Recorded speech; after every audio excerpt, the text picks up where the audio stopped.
Hello, good evening everybody. Say hello to Mr. Dibley. He's here behind me. Give them a wave, Gary. I'll give him 2 hands tonight. There we go. Good. Just to show I've still got 10 fingers. I'm not bothering with titles because I couldn't get them to work. It's too complicated. As you can see, I've got all sorts going on here. And I can't get the titles to work. But you didn't expect perfection, did you guys? I'm sure you didn't. Anyway, Gary and I are sitting here waiting, and we're going to start taking your questions in a minute. Willow Fairy, I don't know what the smell is that you can smell. Hey, it's you, is it, Gary? It certainly is, yeah. It's Mr. Dibley. There you go. I haven't stolen Hi-Fi Studio. This is my studio. So there. So all of you that are saying I've stolen, you see, who's the numpty now? Who's the numpty now? I've done it. But I couldn't get the titles to work. But you can't expect miracles, you know. Anyway, I'm sure yous are all waiting to talk to Mr. Dibley and throw your questions. I think they are, Gary. Yes, well. And you know, guys and gals, we've just been having a bit of chat here, and Gary was telling me about Not the thong cat. Not the thong. No, I wouldn't tell him about the thong. I wouldn't tell him that, Gary. Honestly, I wouldn't. Some things we'll keep between ourselves, you know. That's fine. But what he was telling us is he likes coconut ice. Yeah, very, very nice.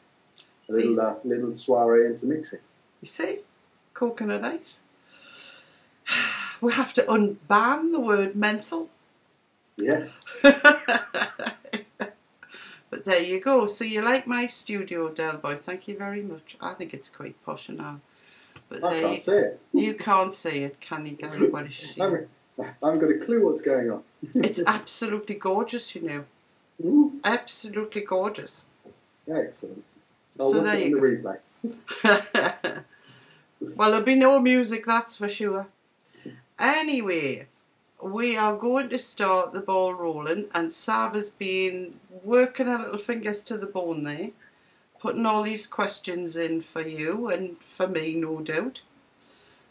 So here we go again. I've got the burps again. Yeah, it's better than what I've got, Kat, I'll tell you. I was absolutely fine till we started broadcasting. Yeah, me too. Oh, lad. And I'm back with the GG, guys and gals. Can you see? I've got the GG going tonight. It's because my Darwin's out and I got my spare parts and I've got it fixed. The Darwin broke? No, it got juice in it, I think. So once I've let it dry, it seems to be all right again. But it was giving me a no smoking sign, which I thought was quite funny. There was a cigarette came up with a cross through it, and I thought, well, I wasn't going to light it up anyway. No. But I think it was because I had a DCC on it, and it's a wobbly one. It's a wibbly wobbly one. So I think it's been leaking a bit and causing a few problems. Yeah. So I thought, okay, let's try fixing the GG. And I did. You see, not a total numpty all the time. No. Not far. Anyway, you all must have watched Mr. Dibley's fabulous video that he put out on Monday night, which I thought was an absolute scream, as well as very informative. It was amusing, informative, it was absolutely everything. But I've been banned from the tools. I'm not going to say I'll stay that way, mine, Gary. No, I'll send you a kit, Gary. One question I had for you. Yeah. How did you know where to drill your holes? It doesn't. There's no hard and fast rules, really. I mean, in the boxes you can put the switch. You know, once you've watched the videos all the way through and you get the overall sort of concept of how it goes together, I'm not saying to people, you know, rush out and follow this step by step, but hopefully the videos will be put on YouTube as well as obviously the replay here, so anybody can dive in, you know, to either way, and just, even if it's, you know, I'm putting an LED in, how did that go in? You can go in, and the way I wanted to put it together was the reason for the pictures. You know, a picture tells 1,000 words, and rather than me rambling for 3 hours, just get to the bit, the picture you want to see, where the LED was, how it was soldered, you know, something like that. You can just go to a picture, take a look, and once the whole lot are put together over I think it's potentially going to be 3, because I want to go a bit more into the soldering on the next one. But you'll be able to sort of have an overview of how one goes together, and then go away and you know, decide where you want to put the switch. If you want the LED in a different position, you know, it's really, like I say, this is showing the basics of how to put a box mod together, where the switch goes, where the LED goes, you know, where the atomizer connection goes. It's all entirely up to you. Interesting stuff, I must admit. That was one of my main questions, but you've answered that one brilliantly. Garry, one thing that was going on in chat earlier, just before we went on air. Wasn't about the thong again, was it? Nah, not this time. That's right. They've been very good about that. Just keep it our secret, Ray. It's killing me. What a few people were discussing was, how about a video on basic soldering techniques? Yeah, well, that's what we're hopefully trying to do in part 2. So part 2 obviously is going to be, you know, we've hopefully gone through stripping the box out, and as you see, you know, I don't think I explained very well the batteries there. For example, all of those batteries are 14500s that you see in all the pictures, and it shows just how they vary in size. So, you know, there's a lot that I can go a bit more in depth with, and feedback is good. If you know, if somebody wants, you know, a soldering video, I can do one of those, no problem. But I plan to try and, in the next stage, do you know, how the ATI connection is soldered in particular, because I think if there's one stumbling block in the whole mod, apart from cutting out the box if your battery doesn't fit, is going to be soldering of the ATI connection. And you don't have to strip an ATI connection apart to solder it up. You know, so I'll show you exactly how I do that. So, you know, soldering is not that difficult, you know, I say, because I've done it for years. But, you know, when I started out in college, the first thing that they actually did in college was, we had a length of wire, and the first thing they taught us was, okay, cut up X amount of lengths of wire in the same size lengths. You've now got to make a 3D box, you know, a 3D, like a cube. So make a cube, and obviously you have to get neat joints on all of the corners, etc., etc. And as soon as you overheat one wire, you know, a little bit too much, and the whole lot fell apart.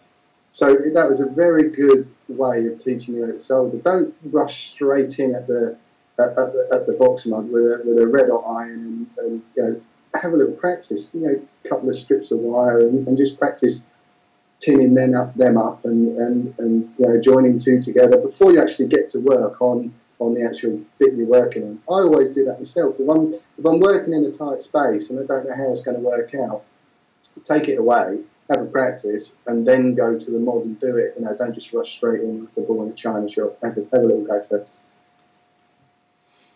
Right, that sounds exactly what I'm looking for. I'm looking for somebody to show me how to do things properly. Yeah. I mean, I hate to tell you, but I was in a place today. I was looking for a mechanic's light. Yes. Because in order to do this green screen thing, you need lighting all over the place, right? Okay. And I went in, and Sav said to me, "Stay away from the tools." And I said, "Well, that's where they're going to be." And we were walking down this aisle, and there was tools to both sides. And she says, God, she's, I could just see them in shop now. They would be mortified if they knew where you were. And I thought, ah, you're right. Now, I mean, I'll tell you how bad I am. Do you know how many trips I did to B&Q today? 3. 3. 3. Yeah. I bought a light, which is like a DIY, one of these yellow things on metal. Oh, you like know, under halogen. the car light, yeah. Yeah. Well, I broke the bulb to start with, getting that in. And then I discovered that it didn't tilt. It tilted backwards, but it didn't tilt forwards. And it had a spring connection, a clamp. And I attached it to the rail behind me, which has got the green screen on. Or I tried to, and I couldn't even open the clamp far enough to get the damn thing on. So that went back in the box and back to B&Q. And then I got one on legs. Oh, that was even better. Fell out of that one straight away. So that had to go back. And at the finish, I came back with a desk light. I thought, oh, to hell with it. So I'm not much cop, you know. But I will give this a go. I must admit, I'm desperate to give it a go. I've still got my tanks that I made, so I'm not a complete... Well, I am. Yes, I'm a complete numpty. Right, I'm going to stop talking. And I'm going to get on with the questions, because otherwise they're going to start getting annoyed with us. They'll be wishing Dave Dorn was back from Lanzarote. Keep in order. Right, question number 1. From somebody who says they're new to Ecigs and planning to buy myself an Ego. Just wondering what maintenance I need to do to keep it running well. Do I need to keep replacing the cartridges and atomizers? Are there any other parts that need to be replaced regularly? There you go, Gary. I'll let you answer that one. I mean, with the bog standard, if you like, a basic kit. In terms of maintenance, there's not much you need to do. I mean, a lot of people you read on the forums, that people boil atties, blow atties out every night, stand them on end, and this, that, and the other. And I've never done that ever since I started vaping. And I know people do it and they have reasons for doing it, but I can't see the point, especially with, a bog standard kit is probably going to give you a couple of atomizers. Some of them come with a standard ohm resistor. Some will come with a low resistance atomizer. You get probably a couple of batteries in there. You'll get a charger. In terms of the batteries, I think the biggest maintenance issue you're ever going to get with a battery is keeping the connections clean. And the easiest way to do that is a little bit of tissue. Screw it up, shove it in the end of the battery connection, give it a good twist. I was going to say wiggle, but I said that far too many times every day. Give it a little twist. You'll see all the gunk come off on the tissue. And obviously, when you're talking, you're charging a battery. If you've got a bad connection, you're not going to get a very, you need to keep the threads clean. That's the main thing. In terms of atomizers, they are, they're disposable and they should be treated as such. To be honest, when one starts failing, bin it, get another one. The only other, how long you have to replace cartridges, it depends. If you're looking at a standard type plastic cart with a wool in, one of those, I would say after a week or a few days, bin it, to be honest, or replace the filling with something else. But with all the new atties that are out now, the best starter kit I would advise anybody to get is going to be a tank type starter kit, because there's less faff, less filling, there's no no material to burn out. They do tend to work out of the box, and that's going to be the best starter kit. The only maintenance you got with those, if the plastic tanks do wear over time, obviously, and you get they're getting loose, keep taking them in and out. So you just need a few extra, spare blank tanks, really. It's the kits that are coming out now are far, far superior to a long, long time ago, and they're far easier to use, maintain, and keep going. Not much more than that, really, Kat, to be honest with you. No, you're right. I mean, in the early days, I had so many 901 carts. It was unbelievable. Oh yeah, I've still got. I had the first kit I ever bought was a 901, and it was from some obscure site that I've never ever seen since I made that first purchase. And the cars come, they tasted. I won't swear. They tasted bad. And from there I bought a Super Mini as well, and you'll probably remember yourself, hardly any capacity whatsoever, 3 drips to fill a cart if you were lucky, and it lasted 2 drags.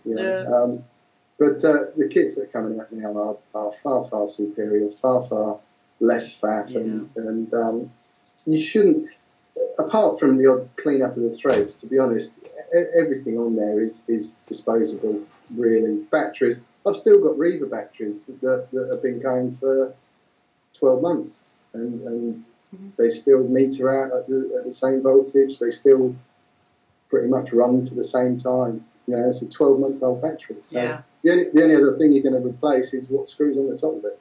Yeah, I would agree. And I mean, recently I did buy one of these jewellery cleaners, the ultrasonic things. Yeah.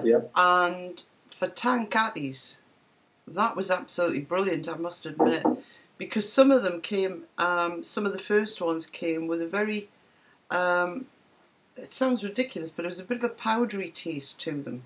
Yeah. And they weren't very pleasant, and I thought, well, try one of these. And it did help. They were excellent. You could just throw everything in. It just cleans everything, bar the batteries, of course. No batteries in there. Yeah, don't do that.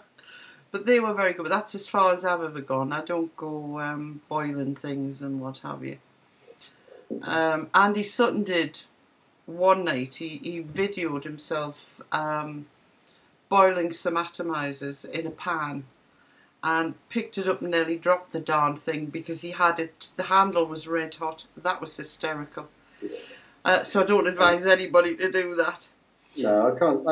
I think if you're going to, a lot of people do it. I mean, I was half tempted. I've probably got about sort of 6 or 7 tanks that aren't completely dead, but I use them as tools now, so that they've served their purpose, and I use them for holding axes when I'm doing things with them. And especially, when I was making the tank boxes, I used all my old tank axes to hold bits in place to get the thread adjustment right, and the set and the other while they were drying. So, they have their uses. Dog out. Go on. Sorry about that. What, me? One of my dogs, or my only dog now, came wandering in and was looking, and was about to knock down my green screen. We can't have that. Right, I'm going to move on to another question. I've got one here from Mighty Mouse. Garry, what are your thoughts on the soft touch mechanical free switches? Do they need special consideration when connecting to a mod where a mechanical switch doesn't? Yeah, I mean, there's obviously I assume you mean the new stuff that's coming through. When you say a soft, what I'll use for a couple of examples. If you're talking a standard type switch, one that you'll go and pick up from an electrical shop. The only consideration to make with those is obviously when you're soldering up a switch, you've got to not apply too much, or there's a fine balance between enough heat to melt solder and too much heat to actually melt and collapse the switch. But they can go very, very quickly. So everything you do and you work with if you like a non-mechanical switch has to be quite rapid. It's a very short blast of heat, and that comes from making sure that whatever you're going to solder to it is pre-tinned. And when I say tinning, obviously that's stripping back the wire, applying some solder to that wire first, so you're tinning the wire. And then the same to the switch, a quick dab solder on the connector of the switch. Then theoretically, it's just a case of a little bit of solder on the iron, putting the two together, and a quick touch, and you know they're soldered. So it's all that I'll try and cover in more depth through the next video if I can. Right. Say that's if you're talking an off-the-shelf mechanical switch. The new stuff that is coming out and that I've played with and used a bit are, and I've got one in this. If I get it left to right, it's terrible. This type, which are the if you like the little ego type electronic switches. Now those have got all the built-in ego circuitry, and you can buy these now to mod with. So, for example, when you turn them on, they'll give the 3 little flashes, and when the battery runs low, it'll give you the constant flash to show that a bit pointless, really, because by the time it's flashing its thingies off, it's dead anyway. So, I don't know why they do that. But it'd be great if it'd give you like 3 or 4 rapid flashes when it was 3/4 of the way through, rather than flashing to tell you it's dead. You know that you're vaping on the damn thing. But that's just a personal gripe of mine. But no, those type of switches, there's a lot of considering, you know, to do. The way that they come out of the packet, they're not soldered together greatly. I've got a few, and I sat there and quite happily made 5 mods with them, and 2 of the 5 worked, and the other 3 didn't. And it was because of, you know, the if you like, the way they come out of the factory, you know, in China. They're very, very delicate to work on. You need to pretty much take out the wires that are there and put on new wires and resolder, and make sure there are no dry joints before you stick it in any mod. They're an absolute pain to work with, which is, you know, I play with them. They take a hell of a long time to, you know, to put together. When they work well. Because you can, you know, with these new switches as well, I can, if that was an exposed thread, I could stick that on a USB charger and it would charge the 14500 because it's got the built-in charging circuit as well. Mm-hmm. But they are an absolute pain to work on. They're as cheap as chips to pick up and great fun to play with, but you do have to do a lot of additional soldering with those. Right, okay. Right, let's go to the next question. From Put. What purpose does the resistor in the box mod serve? If you didn't have the resistor in place, effectively what would happen, you would have you'd have too much current flowing through the resistor, and eventually that resistor would give up the ghost and blow. There's a lot of everybody automatically recommends, I believe, about 470 ohm resistor, and that seems to have been you know, the standard. Everybody in modding uses one of those. However, there are online, if you know exactly what you're working with, and you know exactly what you want to do, and you know what the spec of your resistor is, and this is the most important thing. Whenever you're buying a resistor, always look at the forward voltage of that resistor. Once you know what the power supply you're supplying, you know what's going to be going through the resistor is, you can actually stick that in an online calculator, and it will tell you exactly what resistance you should have for your resistor. So effectively, you know, the resistor is going to limit, if you like, the current that's flowing through the resistor and stop that blowing, because, you know, blowing resistors are not that fun. If you blow one spectacularly, and if you were to stick a resistor on a VV mod and whack it up to 7 volts, and the resistor had a forward voltage of 3.2 volts, there is a chance at the end of the LED, it can blow the actual case off the LED, and you've got a nice bit of plastic flying across the ring. So it's there to limit the current. Right. Okay. Good answer, that one. I hope that clears that one up for everybody. Right, I've got one here from Very Bowring. I think that's a nice play on words. What do you think the most innovative product has been recently or just about to be released? It's hard to say. There are so many coming out now, aren't there? And I would agree. Mr. Very Borough, I can never say his name, but I mean, we very Borough. Is it borrowing? Very Bow, Bowring. So I apologise, mate. No, we talk quite a lot on the forums, and to be honest, he's another fantastic modder. He's got some brilliant products out himself, and you know, if there was one, he's got a cracking little mod that caught my eye, and it's a tiny little thing, and he's been really inventive with the switch mechanism that he's using there. It's a sort of like I believe it's a semi touch switch, which he's making out of two pieces of sort of copper, and I don't know how it's put together. I've not looked at it that much.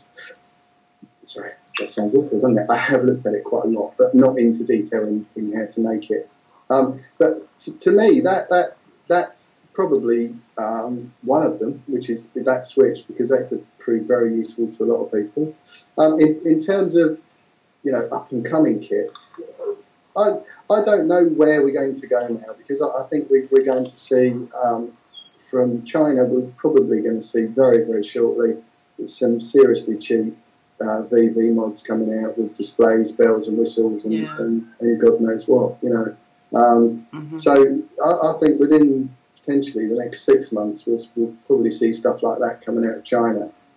But the hard thing for modders, obviously, is to try and be a step ahead, and probably what modders are doing now in terms of Bravari is obviously comes from modder, so does the Darwick.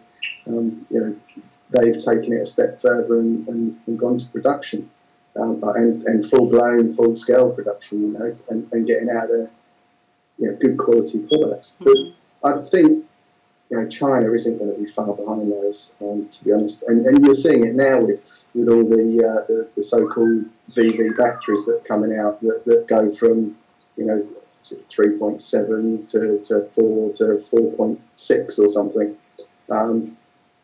So they're coming, and they're coming fast. There's so many things. I couldn't pinpoint one, not in a million years, because every time you read forum and every time you switch on, there's something new out there and something interesting.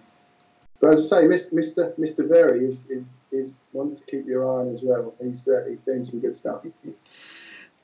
There's another question coming very similar to that one from Willow Fairy, who's asking, what would you consider to be the best Ecig on the market today? In your opinion, what is your favourite today? Other than what you make yourself, of course. Yeah, yes. Damn. No, I think, to be honest, for me, the best product that's ever been released has been the Ego Reverb type batteries. And I think those again, they're moving in stages. We're seeing them coming now with bells and whistles and lights and charge indicators and everything.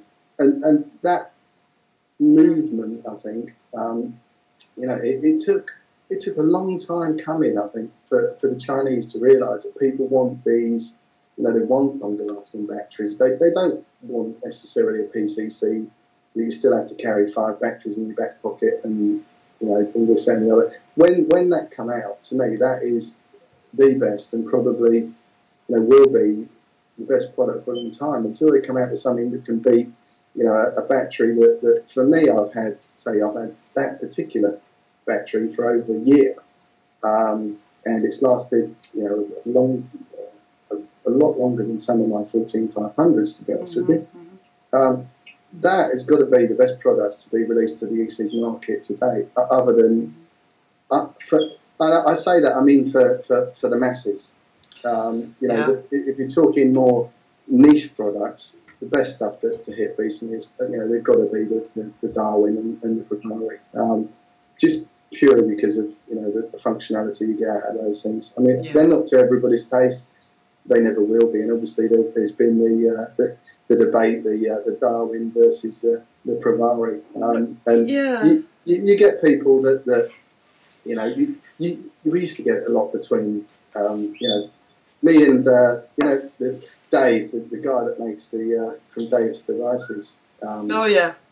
We used to sit and we used to have such a laugh sometimes when people used to play our products off against each other, and we used to sit there and we used to have a joke and a laugh and actually say, well, I'll tell you what, you post your product and then I'll post mine, and then we take the mick out of each other, and it was just a laugh.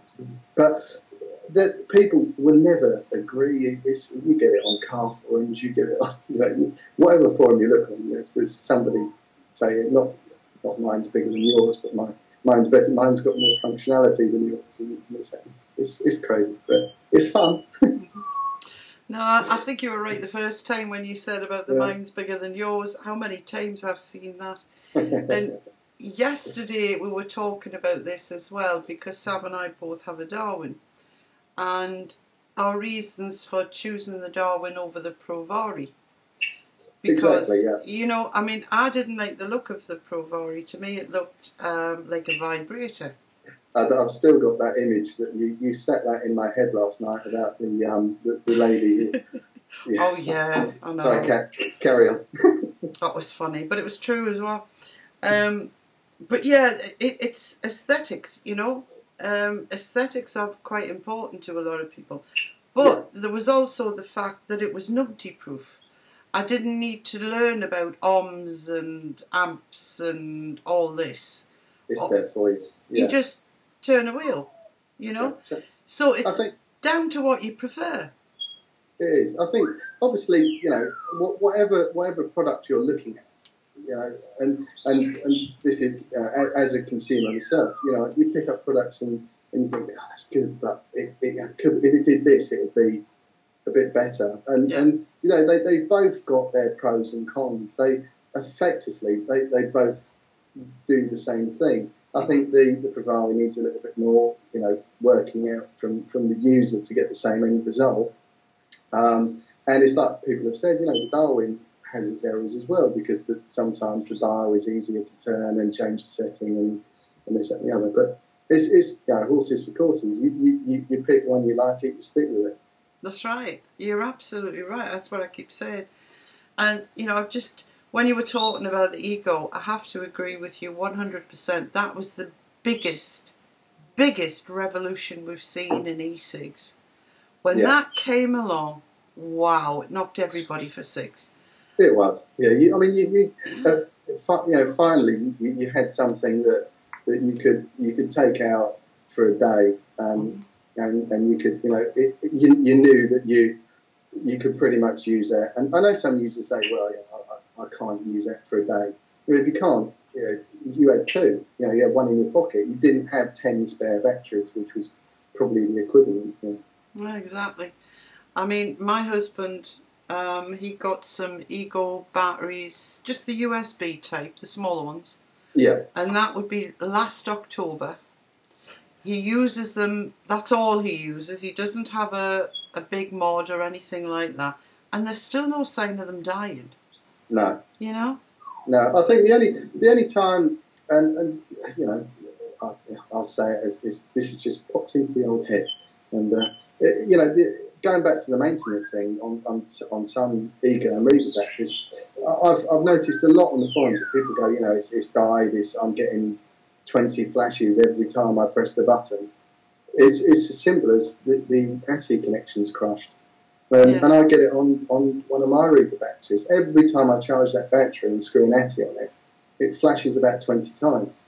And it's just simply pop the screwdriver down inside, pop up the centre pin, a couple of millimetres, just very, very gently, and it is working again. So if you get that sort of 20, or I don't know how many it is, but it flashes like mad. It's basically telling you, bugger off, there's a short on it somewhere. Yeah. So Yeah. you know, you pop it up a couple of millimeters, and you're good again. And I mean that doesn't bother me. A lot of people would bin it, but it's perfectly safe as long as you're not sort of shorting it totally, and the rubber, you know, insulation's gone. That's the only thing that goes wrong. Yeah. Well, Willow Fairy has asked a question. Has Garry considered making a version of a repairable Atty? If not, why not? Good question, that one. No, I haven't. No, I mean, yeah, I got mine today actually, and I've got it on the I've got that one. I don't know if you can see that. Mm-hmm. And it arrived today, and fair enough. I did have an email to say that some people might find a bit of a taste to start with, and I've sort of personally found it unbearable, and it's I used it for a little bit and had to put it to one side because if I could describe the taste, it was like licking a Dunlop tyre. And I'm not kidding. It was like you know, and I'm not you know, having a go about it. Apparently it will burn off and this, that and the other, but God, crikey. Not so nice. It was licking a Dunlop tyre, I think, is the best way to put it. I'll persevere with it and I'll do it, but in terms of why haven't I done one, it's not my my area of I won't say expertise because I haven't got one, but no, I don't have the tooling for starters to, you know, people would be surprised. I'm sorry, I waffle quite a lot, but I don't have a massive workshop. I make everything on the desk in what used to be my office when I worked from home upstairs, and the desk is now totally knackered where I'm banging and sawing and bits and pieces on it.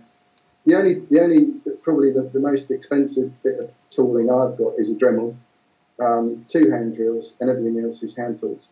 So I don't have the facilities of lathes and this and that and the other to make, you know, anything like that. And I mean, you know, so this Atty is really well. It's really well put together. It's really well thought out. I followed the thread all the way through and thought, yeah, I wanted one. And obviously, paid. You know, I've paid me money and it got delivered. And I do hope. I'm hoping it. You know, I'm hoping there's a way. And if there are any, you know, I'm asking you lot a question now.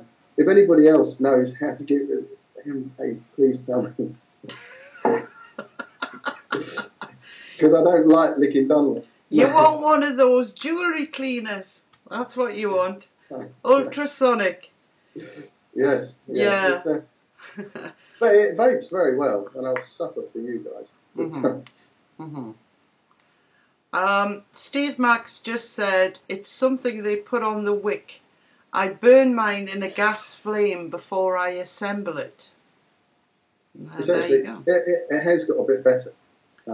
A gas flame, yeah, but this is one that comes sort of pre-coiled. I did think that you know, that it may be. I mean, I give it I put my little VV mod and give it full chunt at 7 volts and made sure the thing was glowing. And to be honest, first time I've used it since, and it has improved slightly. I'm getting definitely a rubbery note. Now with a hint of RY4. So you're vaping Dunlop flavoured RY4? Yeah, Dunlop RY4. Yeah. Or Mitchell whatever. Yeah. Crikey. Yeah. Right. Yeah, one they're good. That sort of ties in with the next question, really. T.H. Jahar has asked, have you ever thought of producing a retail tube variable voltage PV? Ecig. Yeah, I've been talking with manufacturers for a while. The problem I found if you're in the States, there seems to be no end of manufacturers, tube manufacturers, that you can turn to and they'll deal with you. In the UK, despite everybody saying that we're struggling, it's a struggling industry, manufacturing and this and that, I've only found one company that would actually turn out tubes for me, because like I said, I've not got the facilities to do that. I'm hoping and saving for a lathe, but it just seems to be whenever I get within grabbing distance of the lathe, the bloody washing machine will break or something. But we'll get there one day. Yeah. But, I spoke to a lot of manufacturers, and there was just before Christmas, I planned it. I had the drawings done. I had a manufacturer that was going to turn the tubes for me, and the idea was that to keep. I like to see and handle everything that I put out, because if by doing that, I know that if I've done the final construction, I've done the final test, I know it's gone out working. I don't think I could turn. To me, then it's pointless. If I start turning over something for somebody to mass produce, it's not mine. It's no longer something I've made. All I've done is bought it and sold it. Mm-hmm. So if I ever do go down that route, and I'm hoping to, as I say, I've got a plan for a mod, but it's just finding somebody in the UK that can actually manufacture the tube to what I want. Because if I was to do it all by hand, it would be ridiculous. It'd be to justify the time and what I could make in the time I made one mod, if you know what I mean. I just couldn't justify it. It wouldn't be worthwhile, and it'd be damned expensive. Well, I was talking to somebody recently who had a very similar idea of producing something, and they made a few inquiries, and they were told the minimum order they could do was something like 100. Yeah. And, when you were talking figures of £30–40 a unit. That's right, yeah. That's a lot of money to find, Especially because you've got to go through. I mean, I try to, anything that I make, and along the years, a few people have said, well, you come out with that after. But it always seems to be, the great race to get the first one out there. Mm-hmm. But I like to, give a few out as demos and let people play with them. They feedback to me. You haven't got that beauty if you start mass producing something, because it's got to be right from day one. Mm-hmm. And you've seen it recently. There are a lot of mods that are quite expensive mods that have had major tarnishing issues and things like that. But you don't know that until it's actually in someone's hands and they're using it and they start reporting back. And then you're into version 2, which is when you try to rectify all the issues in version 1, which again is, say a minimum order of another 100 and 40 quid a pop and another $4,000 that you may ever see.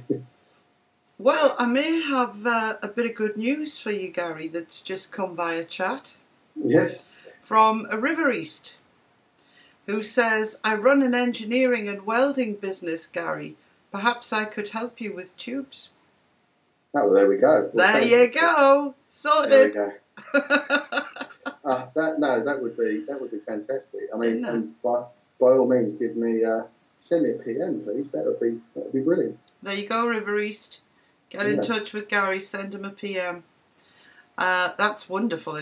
They never cease to amaze me in chat. Never cease to amaze me. See, they never tell me this on the forums. Oh, they're absolutely brilliant in here. They give me all sorts of help all the time. They've got to. Right, I've got a question here from Jeff Benyon, who says, I've had a couple of Atties that have died, but with very low resistance, 0.60 ohm range. Whoa, that is low. Luckily, they've all happened on a Tornado type battery and killed it. Would this be a bad thing to happen on a basic box mod, or would the battery protection handle it, even though it's not a direct short? No, I think, and this is one thing that is rarely touched on. The battery, the protection in a battery that you get, the little chip that you get, the reason that is there, and if you look into the actual specifications, if you get a direct short on a battery with protection, the battery apparently, let me try and describe this. The battery that you've got the chip at the end, and coming from that chip, there's a white, like a thin, it's not thin, it's a big thick sort of bit that goes across on the battery. When you get a direct short, eventually that will melt and break the contact. So that's, if you like, the protection for the short on the battery. By the time that has gone, in a standard box mod, the spring would have collapsed so much that you would have broken the connection anyway. The only other protection that you get in a protected battery is overcharge and undercharge. And again, that is protection for up to 4.2, then it will cut, and below, I think it's 3 point something or other, that it will stop. So you can't drain the battery down into the realms of it not working again. Right. So the protection really in a battery, and again, although it's good to have protected batteries, because especially for me, that when that comes in is more when it's in the charger rather than when it's in a mod or anything, because you would hope that the added protection is built into the mod. Most of the springs are built, and even in a £1.50 battery box, if you put a direct short on that, the spring will collapse, and you'll probably get some smoke coming off somewhere. But that is the spring of the negative end of the battery smoking and collapsing, and that will go before the protection on the battery. Right. Okay, good answer that. You've given me some tips there. River East has asked another question here. Does Garry agree that it's just as important to have a quality juice as well as a quality mod to enjoy the vaping experience? Yeah, I mean, we all have bad days, and Oh yeah. I've been sucking on a Dunlop today. But I've never. If anybody ever bought out Dunlop juice, I would not be one for it. But obviously the juice is that's the fuel, isn't it? That's what you're sticking in the top. And obviously everybody has. I mean, Kat's more of a juice lady than I. I'm a juice man, to be honest with you. She'll be able to probably tell you more about PGs and VGs and PEGs and whatever format they are. I get lost. I've been using PGs, since I started vaping, and the only other thing for me that a nice strong flavour is good. I've had a little go at mixing and made some of my own, but for me sometimes that can be a bit of faff, as they say. But yeah, I mean, it's like anything. Vaping isn't just down to one element. And probably most people will tell you, you have good days, you have bad days. It's down to how much charge you've got in your battery, how old your how old your ATI is, and obviously what quality juice you stick in, and they will vary day to day. You will rarely have a day that you will have the same vape as you had the day before, and it's. I think as vapors, you learn to sort of adjust. That's why people have so many devices.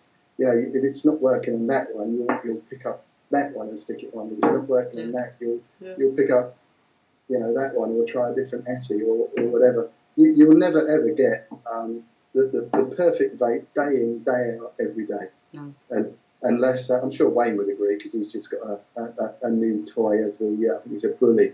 and he said that's the best thing he's had. But no, you're right. It always has been down to the same three things: a good charged battery, a good atomizer, and a good juice. Yeah, That's what it is. They'll never be the same. Even a well-charged battery, you stick a well-charged battery, the day after that, your at is, another 2 days older, and it's all about playing. And I don't think anybody out there, and if they have proved me wrong, has vaped the same kit, constantly and getting the same thing day out and day out for sort of more than a week or so. Now, there's one name I can think of, and that's a gentleman called Trog, who probably has done exactly that with his screwdriver and his flue cured. Yes. But for me, it doesn't work. I mean, I love coconut ice, but one day I could find that I can't taste the coconut. Because your taste buds, I don't know if they get used to the flavours, but I have to change juice when that happens, and then go over to something else. Yeah, you find the same. If you're talking about the one screwdriver with the one atty and the one juice, that reminded me of you ever seen The Only Fools and Horses, where Trigger got the award for having the same broom for 20 years? No, I didn't say that one. I'm sure people will know. He had the same broom for 20 years, and he only changed the handle, 40 times and changed the head 50. It's the same thing, you'll have the same device for 20 years, but you'll be changing the batteries every other week, and the atties, whenever. That's right. You're absolutely right. Yeah, spot on. Right, now, next question. Now, Harlequin has specifically asked that this be asked of you, and I don't know why, but never mind. Has Garry considered building a 3D printer, like a rep wrap for photo typing, etc.?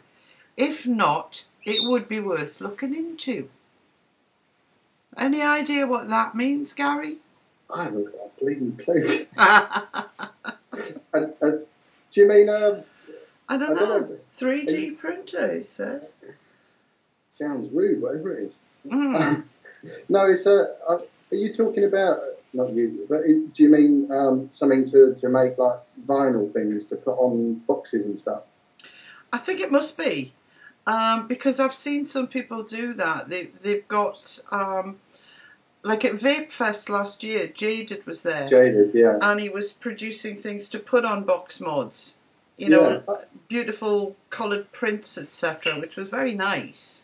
Yeah, I think he actually there is a template or something that he made as well, and you can buy printable vinyl, I believe, from places where if you know the dimensions, you can set it out and print a picture, it come out in vinyl, peel it off and stick it on.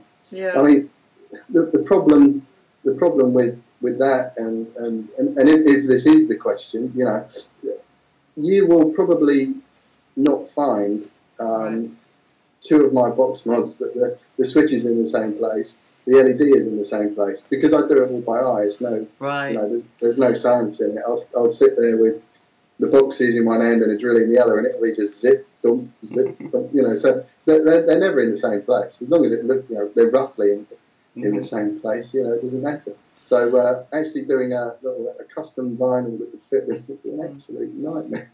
Well, Jeff's actually explained. He said it's a printer that uses melted plastic to make a 3D model. Now, there you go. And Steve Mack said it goes direct from the CAD drawing to prototype, usually in plastic. Clever stuff. It's clever stuff. It also sounds damned expensive. Yeah, it does a bit. But, no, I would. If anybody wants to get me one of those for Christmas, I'll be more than happy to accept it. A Mighty Mouse said, thank Garry for showing us how to modify. It's just the question's just disappeared off my screen here. That was it. How to modify a pair of channel lock pliers. Does that make sense to you? Oh yeah, the little I don't know. So I still don't know what the technical term. What were they? Channel lock pliers? Yeah, that's what he said anyway. Yeah, big nut grippers, I call them. Right. And Very Bowring has said it's a printer that uses a variable frequency laser to build up lead objects from plastic emulsion, a micron slice layer at a time. There you go. Learned something. Straight over there. Well, most of these have gone over my head, as you can gather. No, but whatever it is, I want.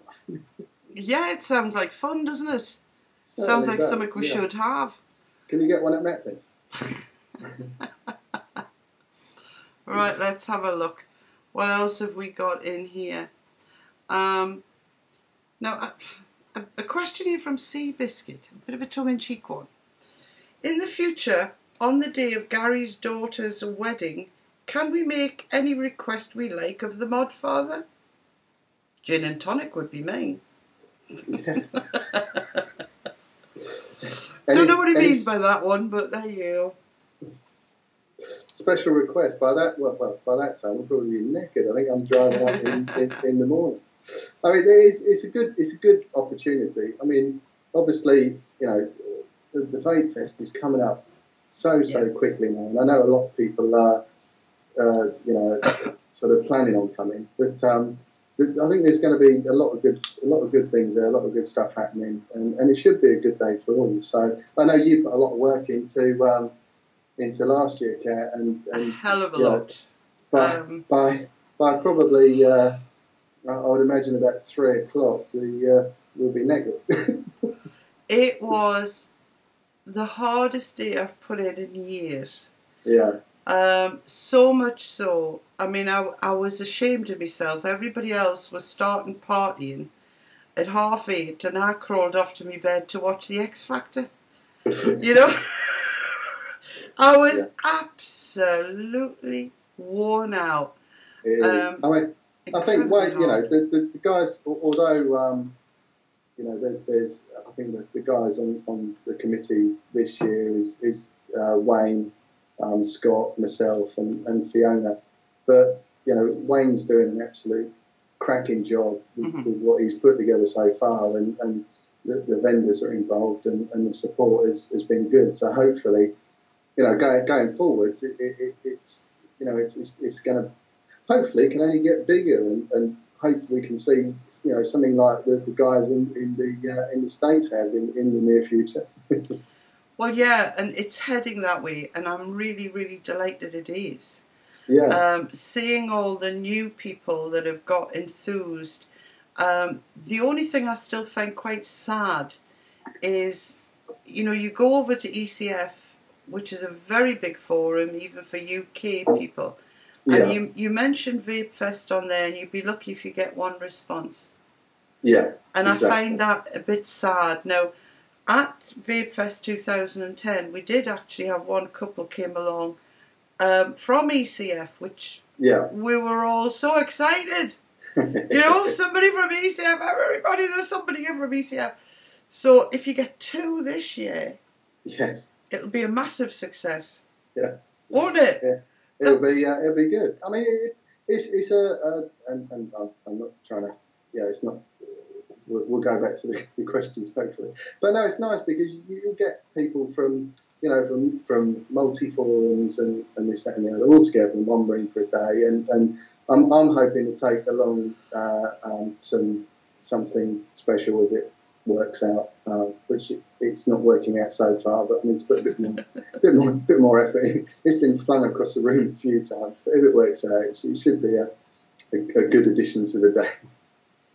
Well, I think, I really do think that Vapefest this year is going to be a huge success. I've seen so many people, so much excitement about it, that, you know, it can't fail this year. It's going to be brilliant. Yeah. And for all these new people that come along, it's going to be the best thing since sliced bread for them. Yeah, and hopefully you can teach me how to do a few mixes there, Kat, as well. Well, I won't be there this year. I'm not going. Hence I handed everything over to Wayne. The thought of it had me exhausted. Never mind actually going. But as everybody knows, I'm terrible. I can't do travelling. No. And I thought, no, I just don't want to do it this year. But we are hoping to get a regional meet going and a few more regional meets on the go, you know. Yeah. So I'm hoping to get one sorted when I get time away from Vapor Trails, Yes. which I don't seem to be doing, to get a regional one going, you know. But it doesn't need me this year. No. It's got everything it needs this year. It doesn't need me, you know. be a good addition. Well, you never know. I mean, this time, yeah. I'm a great one for making up my mind at the last minute. Yeah, that's the woman's prerogative, though, Yeah, isn't it? that's me. Last minute Annie. I'm always the same, and everybody knows I'm like that. So there you go. And somebody sent you a link to YouTube, which won't work because there's a dot in it in the wrong place. So that when you get time, you can have a look at it. That's Super. 3D printed doofa. Yes. So there you go. Hope it hasn't got a buy it now button. Now, we are out of time, but there's a couple of questions Mighty Mouse put in. I'm going to read them out anyway. It says, despite the fact it came from Mighty Mouse. No, I don't mean that. I'm only put them off because they were a little bit complex. His first question was, Gary, have you ever been asked to modify a mod for an arthritic vapor? If so, what special consideration did you include with the mod? And if you haven't, can you suggest some? Can I answer that one? Yeah. I'm just holding up the GG here. On the GG, there is a control ring. And that control ring used to have vertical up and down grooves in it. And I couldn't get a hold of them to turn it. So I had to ask for a very finely roughened, if you like, satinized, if you like, type finish so that I could get a grip but still turn it. And exactly the same with another ring further down. There was a few people had problems twisting that. So a hole was put in it so you could just stick an Allen key in to turn, you know, if they stick. And the third fabulous bit of advice, if I can find it, I put it somewhere. I found it, it's on the floor, hang on. The third thing was something Steve Mack guided me to, which was a silicone grease to make the life of an arthritic vapor a little bit easier. So there's an answer to that one from me. And re a box mod, I don't know what you could really do. Do you? No, I've had a couple of people that have sort of said, you know, I can't. I've got a restricted hand movement, and I find this too small. I find that too. Yeah, and what I've said to a couple of people now is we'll go out and if you've got something that you feel comfortable holding, and you know where you would want the switch to be and this and the other, by all means send it over and I'll have a look and sort of put it together for you. Sorry about the noise there. That is but we don't have that yet.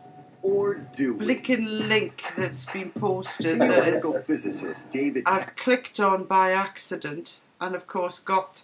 This is why we ban links from the chat room, because all of a sudden everything's. Sorry to have interrupted you that way. Carry on, Gary. No, I've totally forgot what I was saying. No, I say if somebody wanted something, specially made, and they've got something that they feel comfortable holding, because somebody who's got a condition, particularly with the hands, and when I did my finger. I've got no grip whatsoever now in my index finger, so I have to, you know, adapt the way that I do things, and I know everybody is going to use and find things to use in a different way. So if somebody said to me, well, I've got this restriction, could you make something? I would ask them to send me something that they're comfortable with to try and make it from. Yeah. I don't think you with something like arthritic condition of the hand is. Everybody's different. Everybody's individual. Everybody's going to have different restrictions. So it's working with somebody as to what they want. Yeah. It's the same with, take it like with the NHS. If somebody's got every wheelchair, everything is put together and designed for the individual. If they come off the shelf, for somebody with arthritis, it just wouldn't work for everybody. So with something like that, I think it's got to be something bespoke. Absolutely. Yeah. Absolutely, I agree with you. He's asked another question. The wonderful Mighty Mouse. Garry, with scuba diving becoming more popular, have you considered making an underwater mod? Or do you have any tips for vapors that want to spend some time at the beach and might run the risk of getting their mod wet? You cannot have your mod wet. Be even worse if you get sand in it. Yeah. Let's not go there, Garry? No. I can see myself doing the next video in the bath for some reason. I haven't got a clue how to answer that one, Mike. To be honest with you. I mean, if you go into the beach and the sand gets bloody everywhere, especially in these thongs, I can tell you. And the thongs. And if you're going to protect anything when you go into the beach, try not to be unscrewing and replacing batteries when you get there, because it gets sand in the threads. It's going to be an absolute bugger to get out. I'm sorry, but the thongs have taken over now. To hell with the scuba diving and the vapors. Right.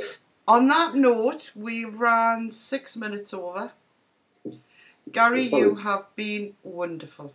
Thank you so much for helping out. You've been an absolute star. I hope they all appreciate everything you've done for them this week, because you've been brilliant. So guys and gals, that is it for tonight. We're going to call it a night now and say good night to you all, and thank you all for your questions. I think we've covered most. Hang on, Roadhog, as Andy has just said, if he's uncomfortable wearing his thong, Cat, has he considered putting it on his head and using it as an eye patch? Yeah, I normally do that around about 11:30 after 12 pints. But not with the sand in it, you don't. No. Right, so thanks again, Garry. It's been much, much appreciated. No, it's been a pleasure. It's been an absolute pleasure working with you. It's been a good laugh. I've thoroughly enjoyed it, and it's been very informative as well. Well, you've done a wonderful job, Garry. Honestly, you have. So thank you all, guys and gals. We're going to call it a night now. I'm not going to play out any titles. I'm not going to play out anything like that. I'm just going to say good night, everybody. And we'll see you tomorrow night for the Haze Hour. Mr. Dorn has left me a complete show to put out for you, which has been hosted by his brother. Now, I warn you now, you'll need an interpreter. So that's probably going to be my job again. I'm going to have to be there. So we'll see you all tomorrow night for that. And then on Sunday, we're back again. We've got a few days off, which is lovely. We'll see you on Sunday with Mr. Kitson back with his tackle box. That's probably got a thong in it as well. And Monday night, let's hope we've got 2 vapor mists, but we'll certainly have a Mr. Dibley with part 2. And I'll certainly be there. Part 2. So, on that note, thank you very much for joining us, and I hope you've enjoyed it as much as we have. Good night, everybody. Good night, everybody. Good night, Kat. Good night, Garry.